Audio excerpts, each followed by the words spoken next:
ننگے بدن وضو کرنا کیسا ہے؟ حضور صلی اللہ علیہ وسلم کا فرمان مبارک۔ ننگے بدن وضو کرنے سے اللہ تعالیٰ گھر میں یہ 3 چیزیں نازل فرماتا ہے۔ بسم اللہ الرحمن الرحیم۔ حضرت فاروق رحمۃ اللہ علیہ تابعین میں سے ہیں۔ مسجد میں نماز ادا کرنے کے لیے آئے تو سنا کہ خطیب مسجد جہاد ترکستان کے لیے لوگوں کو شوق دلا رہے ہیں، تو آپ بھی اٹھے اور اپنے آپ کو پیش کر دیا۔ تیاری کے لیے گھر آئے۔ بیوی امید سے تھی، کہنے لگی میں اس حال میں ہوں، آپ جا رہے ہیں، میں اکیلی ہوں، کیا بنے گا؟ فاروق کہنے لگے تو اور جو کچھ تیرے شکم میں ہے اللہ کے سپرد کرتا ہوں۔ بیوی نے خوشی خوشی اللہ کی راہ میں نکلنے والے مسافر کو تیار کیا، گھوڑے پہ زین رکھی، زرہ لا کر دی اور پھر انہیں محبت سے بھرپور لہجے میں الوداع کہا۔ فاروق چلے گئے اور پھر ان کا انتظار ہونے لگا۔ اس زمانے میں اسلامی فتوحات کا سلسلہ مسلسل جاری تھا۔ فاروق کو جنگی مہموں میں 27 برس گزر گئے۔ پیچھے ان کے ہاں اللہ نے ایک خوبصورت فرزند سے ان کی بیوی کو نوازا۔ ماں نے اپنے بیٹے کا نام ربیہ رکھا۔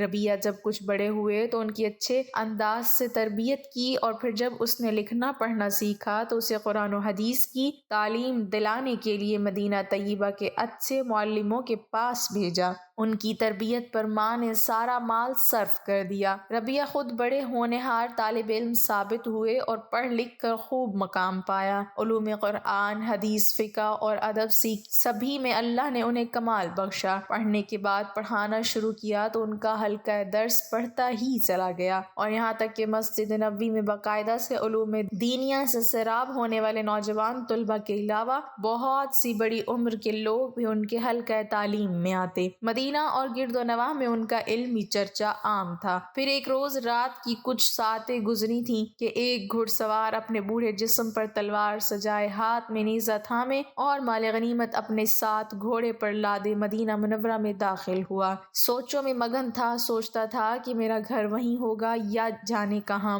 میری بیوی زندہ ہوگی یا میرے جانے کے بعد میرے انتظار میں کسی اور دنیا میں جا بسی ہوگی۔ وہ امید سے تھی اس کے ہاں اولاد کیا ہوئی اور اب کس حال میں ہوگی۔ سوچو کہ یہ دائرے بنتے بنتے یہ بوڑھا مجاہد و غازی اچانک ایک گھر کے سامنے کھڑا ہو گیا۔ اس کے دل نے کہا یہ گھر تو تیرا ہی گھر ہے۔ چند ثانیے وہ رکا اور پھر آگے بڑھ کر اس نے دروازہ کھولا اور بے تکلفی سے اندر داخل ہوا۔ یکدم ایک نوجوان کی آواز نے اسے ٹھہرنے پر مجبور کر دیا۔ رات کی تاریکی میں تم میرے گھر میں بدن پر اسلحہ سجائے کیوں گھس آئے؟ بوڑھے مجاہد کی بھاری آواز ابھری، مجھے میرے گھر میں روکنے والا کون ہو سکتا ہے؟ یہ تمہارا گھر نہیں ہے، یہ میرا گھر ہے جس میں تم گھس رہے ہو۔ یوں ان دونوں کی آوازیں بلند ہونے لگیں اور ان کا جھگڑا بڑھنے لگا تو گھر میں سوئی نوجوان کی والدہ کی آنکھ کھلی۔ اس نے جھگڑے کی نوعیت معلوم کرنے کے لیے جو باہر جھانکا تو اسے بیٹے کے ساتھ اپنا شوہر نظر آیا، اور اس نے وہیں سے اپنے بیٹے کو آواز دے کر کہا، ربیہ سنو،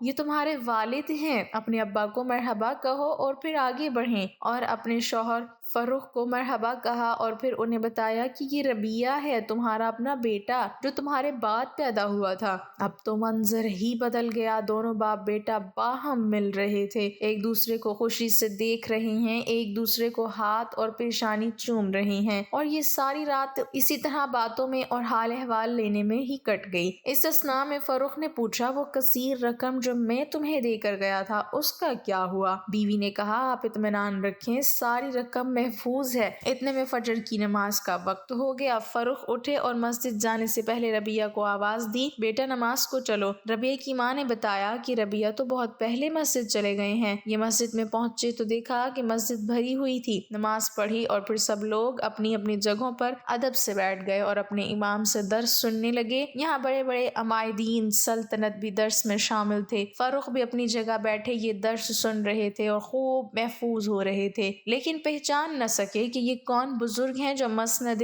درس پر بیٹھے ہوئے ہیں۔ یہاں تک کہ درس ختم ہو گیا۔ فاروق نے اپنے بیٹھنے والے سے پوچھا، درس دینے والے یہ رفیع المقام عالم کون تھے؟ اس نے حیران ہو کر کہا، سارا مدینہ ان کو جانتا ہے، آپ ان کو نہیں پہچانتے؟ یہ ہمارے امام ربیعۃ الرائے ہیں۔ ان کا اصل نام تو ربیہ ہے، لیکن دین کی فقاہت میں اللہ نے ان کو وہ مقام دیا ہے کہ جہاں کسی کو کوئی علمی مشکل پیش آئے وہ ان سے پوچھتے ہیں، انہی کی رائے کو اہمیت دی جاتی ہے، اسی وجہ سے لوگ انہیں ربیہ کی بجائے ربیعۃ الرائے کہتے ہیں۔ فروخ نے کہا لیکن تم نے مجھے ان کا نسب بن فلاں وغیرہ تو بتایا نہیں۔ تو اس شخص نے کہا ہاں سنو، یہ ہیں فروخ کے بیٹے ربیعۃ الرائے۔ یہ سنتے ہی فروخ کی آنکھوں سے آنسو چھلک پڑے۔ وہ دوسرا شخص نہ جانتا تھا کہ یہ آنسو کیوں بہہ پڑے۔ پھر جلدی سے فروخ گھر آئے اور خوشی سے پھولے اپنی زوجہ سے کہنے لگے میں نے آج تک اتنی عزت کسی کی نہیں دیکھی جس قدر ہمارے بیٹے ربیہ کو اللہ تعالیٰ نے دی ہے۔ اللہ کا لاکھ لاکھ شکر ہے جس نے ہمارے بیٹے کو اتنا بڑا مقام عطا فرمایا۔ اور پھر اپنی زوجہ کا شکریہ ادا کرنا فروخ نے ضروری جانا کہ تمہاری اچھی تربیت نے آج مجھے خوشی کا یہ دن دکھایا۔ بیوی نے کہا آپ کو بیٹے کی یہ عظمت و شان پسند ہے یا وہ 30,000 اشرفیاں جو آپ جاتے ہوئے چھوڑ کر گئے تھے؟ فروخ نے جواب دیا بخدا 30,000 اشرفیاں اس مرتبے اور شان کے سامنے کچھ حیثیت نہیں رکھتی۔ بیوی نے کہا تو سن لیجئے، وہ ساری رقم میں نے اپنے بیٹے کی تعلیم و تربیت پر خرچ کر ڈالی ہے۔ فروخ مسکرائے اور کہا اللہ کی قسم، ان سونے کی اشرفیوں کا اس سے بہتر استعمال اور کیا ہو سکتا ہے؟ ناظرین، کسی شخص نے غسل خانے میں ننگے ہو کر غسل کیا اور اسی حالت میں وضو بھی کیا تو کیا اس کا غسل اور وضو صحیح ہوگا؟ اور اس غسل اور وضو سے وہ نماز اور قرآن کی تلاوت کر سکتا ہے؟ جی ہاں، اس کا غسل اور وضو صحیح ہو گیا اور وہ اس غسل اور وضو سے نماز اور تلاوت کر سکتا ہے۔